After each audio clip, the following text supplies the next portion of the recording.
കടൽ തീരത്ത് റീൽസ് ചിത്രീകരിക്കുന്നതിനിടയിൽ വാഹനം തീരത്ത് കുടുങ്ങി. തിരുവനന്തപുരം കരിങ്കലിനടുത്തുള്ള മിടാലം ബീച്ചിലാണ് ഈ സംഭവം ഉണ്ടായത്. ശക്തമായ തിരമാലകൾ വരാറുള്ള തീരത്തോട് ചേർന്നാണ് യുവാക്കൾ അടങ്ങിയ സംഘം ആഡംബര ജീപ്പ് അതിവേഗത്തിൽ ഓടിച്ച് റീൽസ് എടുത്തത്.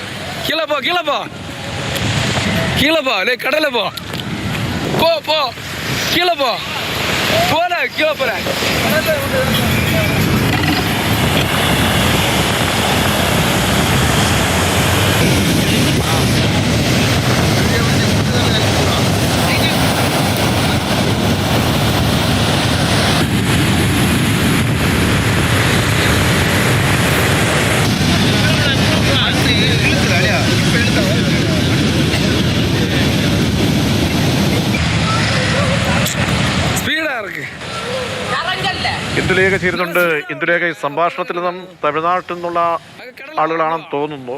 ഇത് ഏത് ഭാഗമാണ്, ബീച്ചിന്റെ ഏത് ഭാഗമാണ്? അവിടെ കോസ്റ്റൽ പോലീസോ മറ്റേ ആരും ഇല്ലായിരുന്നു? അവിടെ നമുക്ക് ഇങ്ങനെ കയറിയൊക്കെ കൈവിട്ടുള്ള കളി കാണിക്കാൻ പാടില്ലല്ലോ.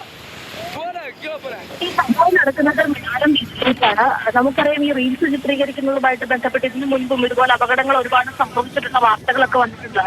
സമാനമായിട്ടുള്ള രീതിയിൽ ഇത്തരം അപകടം നിറഞ്ഞൊരു സ്ഥലത്താണ് നിൽക്കുന്നതെന്ന് അറിഞ്ഞു വെച്ചുകൊണ്ടാണ് ഇവർ ഇത്തരം ഒരു കാര്യത്തിന് മുതിർന്നതെന്നുള്ളതാണ് ഏറ്റവും ഗുരുതരമായിട്ടുള്ള ഒരു കാര്യം. ശക്തമായിട്ടുള്ള തിരമാലകൾ വരാറുള്ള കടലിന്റെ വളരെ അടുത്താണ് ഈ യുവാക്കൾ അടങ്ങിയ ഒരു സംഘം ജീപ്പ് നിർത്തി റീൽസ് ചിത്രീകരിക്കാനായിട്ട് ശ്രമിച്ചത്. ഈ ജീപ്പ് അതിവേഗത്തിൽ കടൽ തീരയുടെ മണ്ടലിൽ കൂടി ഓടിച്ച് റീൽസ് ചിത്രീകരിക്കാനായിരുന്നു ശ്രമിച്ചുകൊണ്ടിരുന്നത്. ഈ തിരമാലകളുടെ ഈർപ്പം കാരണം ജീപ്പിന്റെ ചക്രങ്ങൾ പെട്ടെന്ന് തന്നെ മണലിൽ ആഴ്ന്നിറങ്ങി അവിടെ കുടുങ്ങി കിടക്കുകയായിരുന്നു. ഇവർ പുറത്തിറങ്ങി ഒരുപാട് തവണ തള്ളിയും അതുപോലെ തന്നെ വലിച്ചുമൊക്കെ ഈ വാഹനം പുറത്തേക്ക് എടുക്കാൻ ശ്രമിച്ചെങ്കിലും പരാജയപ്പെട്ടു പോവുകയായിരുന്നു.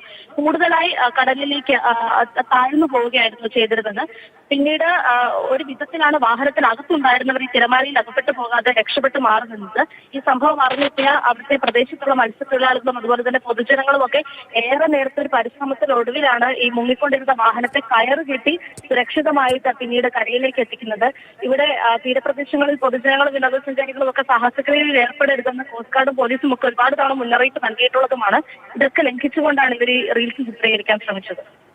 തീർച്ചയായും ഇൻസ്റ്റയിൽ ലൈക്ക് കൂട്ടാൻ വേണ്ടിയാണ് ചെയ്യുന്നത്. പക്ഷേ മരണത്തിലേക്കുള്ള പോക്കാണ്, കൈവിട്ടുള്ള കളിയാണ് എന്ന് മനസ്സിലാകാതെയുള്ള ഈ പ്രകൃതിയിൽ എന്തായാലും മാതൃകാപരമായിട്ടുള്ള നടപടിയൊക്കെ വേണ്ടതാണ് ഈ സംഭവത്തിലൊക്കെ.